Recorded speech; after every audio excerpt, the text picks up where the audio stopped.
Sababu 5 kwa nini maombi yako hayajibiwi mara moja.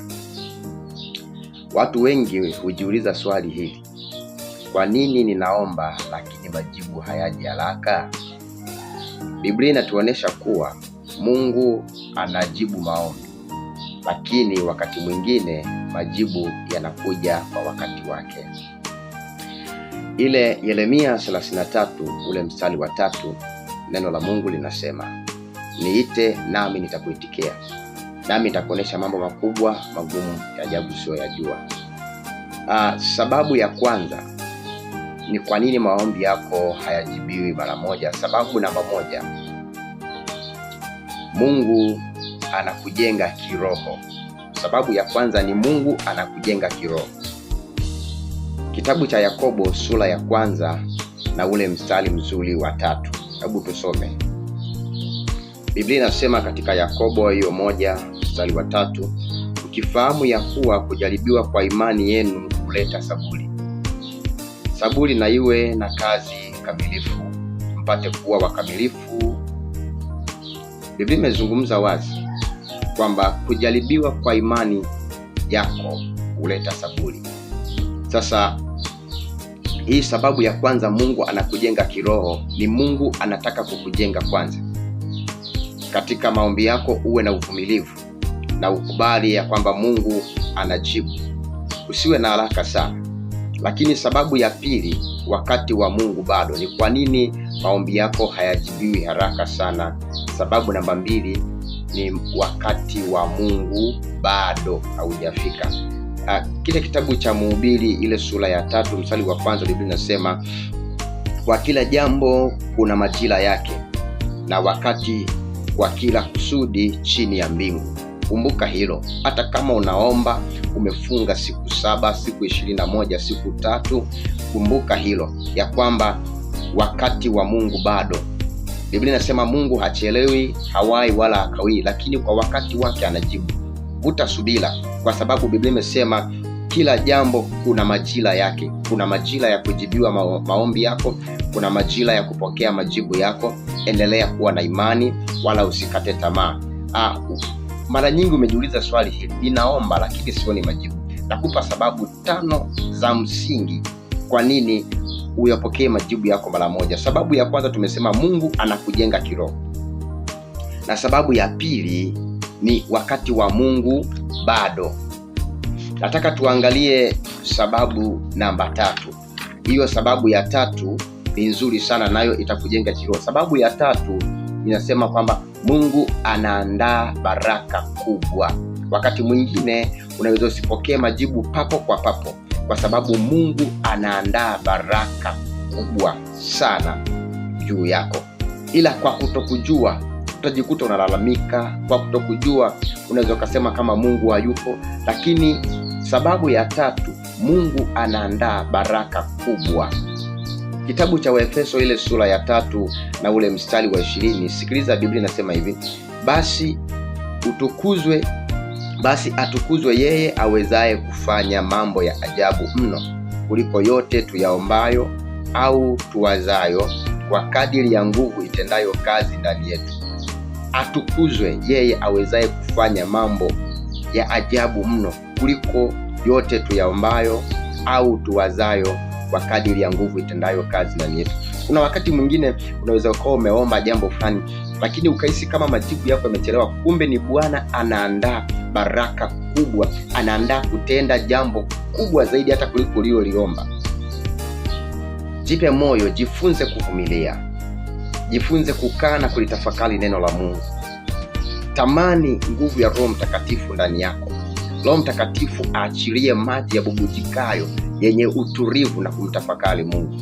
Ukishaelewa haya, utashinda wala hautakata tamaa. Utaona majibu yako yanatokea, na wala hautasema kwamba Mungu hajibu, bali utakuwa ni mtu mwenye kutoa shuhuda na kusema ya kwamba Bwana anajibu kweli. Bwana Yesu asifiwe sana. Nataka nikuletee sababu ya 4. Sababu namba 4. Sababu ya 4 kwa nini majibu yako ama maombi yako hayajibiwi mara moja. Sababu ya 4 ni imani inajaribiwa. Wakati mwingine imani yako inaweza ikawa inajaribiwa, wewe usijue, na ndio maana unaomba lakini huoni majibu ya moja kwa moja, papo kwa papo. Lakini sikiliza, Biblia inasema katika ile Waebrania sura ya 11 na ule mstari wa kwanza, neno la Mungu linasema, basi imani ni kuwa na hakika ya mambo yatarajiwayo, ni bayana ya mambo yasiyoonekana. Unaweza ukaomba na usione kwa wakati huo, unaweza ukaomba na usijibiwe kwa wakati huo. Kumbe ni imani yako inajaribiwa. Mungu anajaribu imani yako, anakupima kwa wakati huo kwamba, je, nisipompatia huyu mtu kwa wakati huu hiki kitu alichoniomba, bado ataendelea kuamini kwamba mimi ni Mungu tu? Ataendelea kuamini kwamba bado mimi ni Mungu kwake? Ataendelea kuamini kwamba bado ninaweza kujibu, ninaweza kutenda hata mambo zaidi ya yale aliyoomba?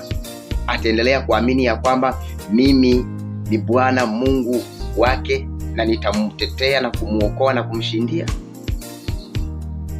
Katika kipindi cha kusubiri majibu, kinakuwa ni changamoto ngumu sana kwa Wakristo wengi ama wanadamu wengi.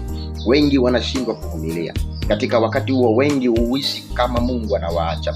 Lakini sikiliza, na kupatia sababu 5 za muhimu sana kwa nini wakati mwingine maombi yako hayajibiwi haraka. Kumbuka, wakati mwingine ni imani yako inajaribiwa. Kuwa na imani, jifunze, soma neno la Mungu, lijue neno linasema nini, nawe utaimarika katika maisha yako, utaimarika katika maombi yako. Hakuna jambo lolote lililo gumu la kumshinda Bwana. Amini, yote yanawezekana. Oh, haleluya. Nataka nikuletee sababu ya 5 sasa. Sababu ya 5, nimesema leo nakupatia sababu 5 tu za kwanza za muhimu ni kwa nini maombi yako hayajibiwi mara moja unapoomba. Sababu namba 5 inasema Mungu anataka umkaribie zaidi. Wakati mwingine Bwana anaweza akachelewesha majibu kwako. Kusudi la Mungu ni kwamba anataka umkaribie zaidi, anataka kuzungumza na wewe zaidi, anataka uendelee kuomba zaidi, anataka uendelee kuvuta uwepo wake zaidi, anataka uendelee kumkaribisha yeye afanye makao ndani yako zaidi, ili aweze kukushindia. Maana ushindi atakao kushindia Bwana ni mkuu zaidi ya vile ulivyokuwa ukitafakari, ni zaidi ya vile ulivyokuwa ukiomba, zaidi ya vile ulivyokuwa ukitarajia. Sasa sababu ya 5 inasema Mungu anataka umkaribie zaidi. Kitabu kile cha Mathayo mtakatifu, ile sura ya 7 na ule mstari wake mzuri kabisa, ule mstari wa 7. Nataka tuangalie hapo hiyo Mathayo mtakatifu sura ya 7 na ule mstari mzuri kabisa, mstari wa 7. Tuangalie neno la Mungu linasemaje hapo.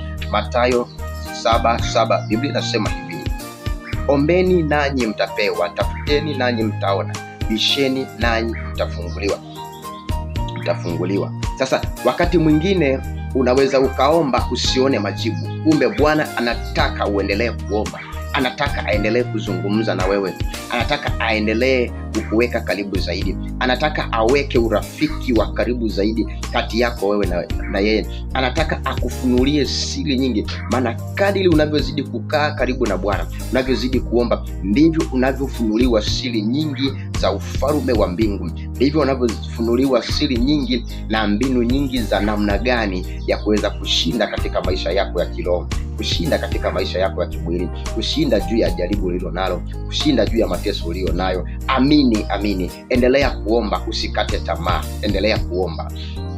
Usikubali kukata tamaa katika maombi. Hata kama majibu hayajaja leo, Mungu bado anafanya kazi kwa ajili yako. Nikutakie siku njema kwa neno hili la faraja, na Mungu akutie nguvu sana. Kama unaendelea kubarikiwa na ujumbe huu, nikusihi subscribe, like, share na comment kwa ajili ya faraja la neno la Mungu kila siku.